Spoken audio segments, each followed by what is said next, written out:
Hola, bon dia, soc l'Arbel Bastre i comencem sense més preàmbul amb el pla de comunicació pel nou establiment de Viena a la Roca Village. Els objectius principals d'aquest pla serien, com han demanat, realitzar una inauguració que atregui i fidelitzi nous clients, aconseguir que les personalitats locals s'involucrin i, com a tercer objectiu, potser de caire menys prioritari, seria informar els clients fidels de la marca de l'apertura d'un nou establiment. Això és important perquè hi ha altres establiments de Viena, poblacions properes i ben comunicades amb la Roca Village, que bé tenen preferència pel Viena i els agradarà saber que quan vagin a comprar al Roca Village podran anar, diguem, al seu establiment de la seva marca preferida. Els públics, per tant, són els clients mateixos de la Roca Village, evidentment, els clients fidels de la marca Viena, com acabem de dir, personalitats locals dels pobles de les Rodalies i també de la Roca Village en si, i diaris i revistes tant d'àmbit local com nacional. Les estratègies a seguir serien, primera i més evident, anunciar a la Roca Village l'apertura d'un nou establiment, convidar a la inauguració de personalitats locals i compte perquè aquesta estratègia és doble perquè també volem formar relacions a més llarga durada amb aquestes personalitats locals. Tenir presència als mitjans escrits d'àmbit local i nacional, a la web de Roca Village, també a la seva aplicació per mòbils i tabletes, informar els usuaris de Viena del nou establiment, com hem dit, per reconduir aquesta fidelitat a la marca en aquest nou establiment.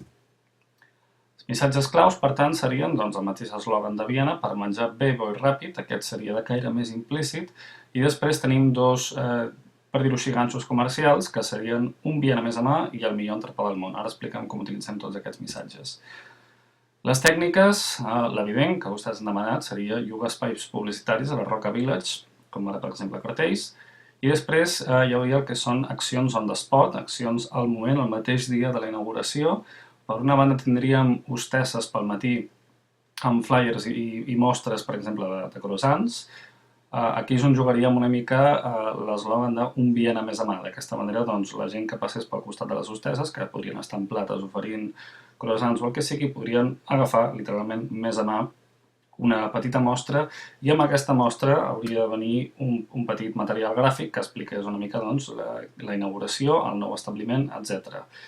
I els emplacés, unes hores més tard, a fer un dinar, durant la inauguració del nou establiment. A la inauguració, per tant, oferir mostres, sobretot de les del entrepà estrella, que seria la flauta de pernil, l'entrepà més bo del món, i així tindríem el segon ganxo comercial, diguem, pel dia de la inauguració. Després, a l'àmbit digital, controlaríem l'àmbit digital corporatiu, que seria el d'establiments Viena mateix, i el de la Roca Village. El de la Roca Village hauríem de comprar uns banners, unes publicitats per posar a la pàgina web i un descompte a l'aplicació. La manera d'utilitzar aquest descompte seria, per exemple, un cop feta la inauguració, oferir 1 o 2 setmanes d'un descompte, de manera que la gent podria venir amb l'smartphone, de manera similar a com ara es fa als aeroports o altres descomptes, com a teatres i cinemes, ensenyar aquest descompte des del mòbil a qui l'estés atenent, i llavors hi hauria, per exemple, un descompte del 20-30%, una beguda gratis, un cafè gratis, etc.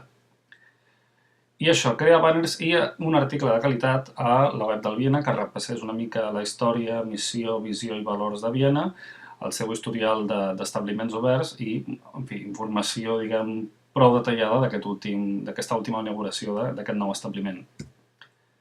Després, per la banda de la premsa física i digital, inclouríem aquí, compraríem espais publicitaris a diaris i revistes locals. Aquests diaris són barats, però són propers al poble, i llavors, dins d'una selecció dels diaris i revistes de l'àmbit més local, podríem establir aquest marge publicitari.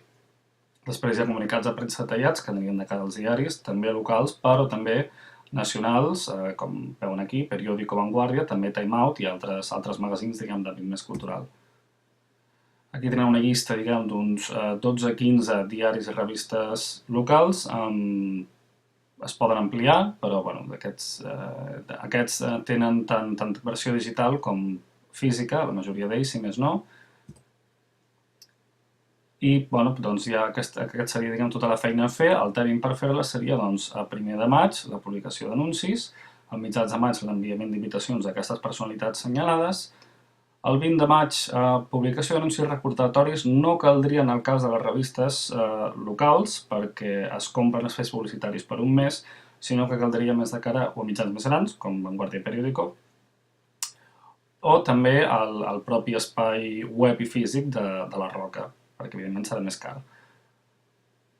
L'1 de juny està la inauguració, amb tot això que hem dit de les hostesses pel matí que, diguem, promocionen i recondueixen a la gent cap a l'acte que tindria lloc al migdia, a l'hora de dinar més o menys.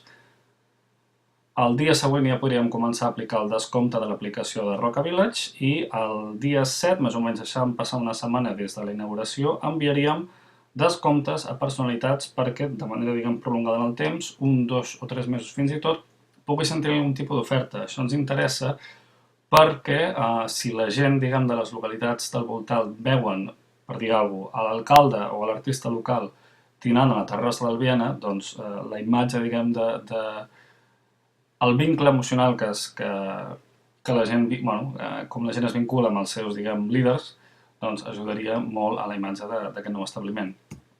El pressupost, per tant, el més car seria cartells web i aplicació de la Roca, que podríem adquirir per uns 850. El servei d'hostesses en caldria dues només, serien uns 100, contractant una companyia de treball temporal. El material gràfic que aquestes hostesses donarien serien uns 100 més. La premsa local, a raó de 30-50 euros per anunci més, podríem aconseguir uns 10-15 anuncis per 500 euros. Després tenim el correu, bueno, aquesta seria doble una mica, correu a personalitats i comunicats de premsa, suposant que hi hagi premses que no facin gaire cas del mail, doncs enviaríem correu físic, és un gast mínim, i el correu a personalitats, que aquest sí que hauria de ser físic i mínimament certificat, amb algun tipus de material gràfic decent, que seria 80, que també és un cost menor. Després els honoraris, meus i de l'empresa, que serien 850, i això sumaria els 2.500 que tenim de pressupost. I ara bé, doncs, torn de preguntes, si en tenen alguna, i si és que no, com veig que és el cas, en fi, els emplaço a contactar-me en cas que els vinguin preguntes després o els agradi la meva proposta i em vulguin contactar tant per correu com per telèfon físic de Barcelona i mòbil quan estic a Londres. I ja està, res més, moltes gràcies.